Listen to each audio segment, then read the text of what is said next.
Okay, happy Monday, you guys. I hope everyone has gotten off to a great start this Monday morning. If you're still chilling in the house, good for you. Good for you, so am I. This story is out of Pennsylvania. Now, I read several articles about this story and even looked at Nancy Grace, who interviewed a woman who read police reports about this story. So it was a lot of who and where did this actually take place. But I'm going to pretty much skip all over that and just kind of bring you the gist of the story. Her name is Nicole Virzi. She is a longtime friend of the family. On June 15th, she was asked by Ethan Katz and Savannah Roberts to watch Ari. Now, they are twins. Ari and Leon are twins, and they are 6 weeks old. Now, supposedly, Nicole had came from out of town at some type of special occasion, and while the mother was sleeping, Savannah went to take a nap. It was the longtime friend, Nicole, that was left up with the twins, and I believe the father was somewhere in the home, is what I heard. However, the thing is, no matter how that situation occurred, it was the fact that it was Nicole that claims she urged the concerned parents to go ahead and take Ari to the hospital, which they did. So, a little background about Nicole, who's a longtime friend. She's a PhD student, and she was staying at an Airbnb, I guess a little farther than where they lived. And again, they trusted her to, of course, we're going to take our sick baby to the ER, and, you're going to stay home with the other one. And they left. I mean, it's been done before. So while the parents was gone with the son Ari, Virzi called 911. And this was around 11:15 p.m., so the couple was not back with their son. She told emergency workers that the child had fallen and bumped his head and is now unresponsive. Leon was taken to the Pittsburgh Children's Hospital, where he was pronounced dead. Okay? So the parents are at the hospital with their child that, had some scratches and some weird bruises on his body. So they're going to the ER to make sure he's good. Meanwhile, the other child is now on the way to, the Pittsburgh Children's Hospital, and he's pronounced dead. Now, while detectives were investigating Nicole's claims, they noticed that the highest point of this bouncer seat, because she claims that Leon fell out the bouncer seat, the highest was 18 inches.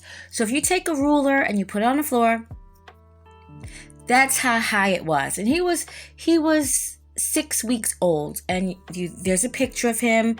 Even if he was a small baby, even if he was, I'm not going to say underweight, but, not as chunky and as chubby yet, because he's only 6 weeks, they didn't feel that was the truth. They didn't feel it that was the truth at all. And at the same time, Ari is being investigated because it's noted that the injuries that Ari has is unnatural. They felt that he had been abused in some type of way.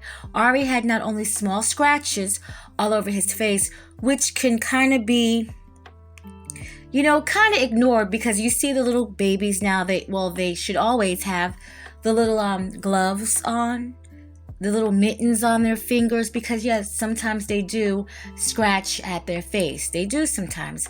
But he also had swelling and bruises just below his belly button and on his genitals, which he did not cause that. He did not cause that at all. And as Leon's remains were being examined, he had injuries that were consistent with having been consistently hit in the head consistently. They're calling it blunt force trauma. They say it was unnatural and not accidental at all. And he also had a severe skull fracture and multiple brain bleeds. So that was most definitely intentional, that somebody was doing this to him. And yes, Nicole Virzi faces homicide charges with aggravated assault and child endangerment, and the prosecutors would like to seek the death penalty. I don't know if they're going to, or if the judge is going to allow it, but they would like to seek death penalty. Please, if you're interested in this, because I just seen it, so I believe it kind of came out not too long ago. So sometimes I like to wait until these articles settle and they have more of the truth out there, and not just, straight to get this article out there and to get this story out there. But that's pretty much the gist of the story. It reminds me of, I kid you not, those Lifetime movies where you have two old high school / college friends that come together, and meanwhile Nicole's somewhere trying to be, a doctor, and it's grueling work, and maybe she really didn't even want to be a doctor. It was something that her parents wanted her to do. But when she goes to her friend's house, her friend lives nice, and she has a husband that loves her, and she has these adorable twins, and jealousy creeps in, but the only thing is the babies don't die. They kind of catch Nicole red-handed, and she's arrested because Nicole really wanted Savannah's life, but the babies never die, which is a good thing. Only the true story ones of Lifetime movies, but in the ones that they made up, the babies never die. So it kind of reminded me of that, because what was her motive? Why do this? But these days, don't look for a motive anymore. These days, just know people they're nuts. They're nuts. And there doesn't have to be a motive for somebody just to be evil and want to cause destruction in your life. It doesn't have to be a motive at all. So Leon Katz is no longer with us. 6-week-old baby. And it's a very terrible story. My condolences to the parents of this little boy. And it's a shame that his little brother will have to grow up knowing that he was a twin, and that his twin was murdered by somebody they called a friend of the family, a long-time friend of the family, and the fact that she tried to harm him as well. Very sad story.